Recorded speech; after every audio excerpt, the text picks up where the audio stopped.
Hi everybody. So for the past few weeks, I've been learning about how to create a better videos and how to utilize YouTube features better for my channel. It is actually because I already have this channel for 6 years now, I guess. I already have this channel since, let me look, yeah, since 2013. But since then, I don't really know how to create a video and how to utilize YouTube features. And while I was browsing on how to create better videos, I happened to notice that some videos have their caption automatically on and some videos don't.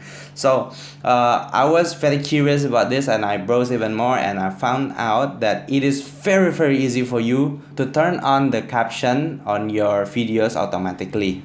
You can do this on your phones and you can also do this in your computer.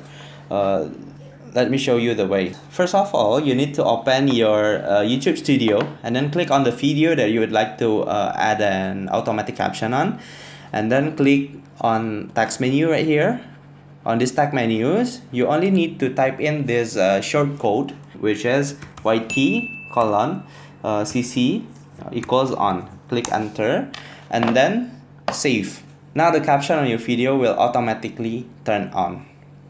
You can do this on your laptop and you can also do this on your mobile phone. It works whether in Mac and also on the Windows or PC. I hope that's helpful and thank you very much. Bye.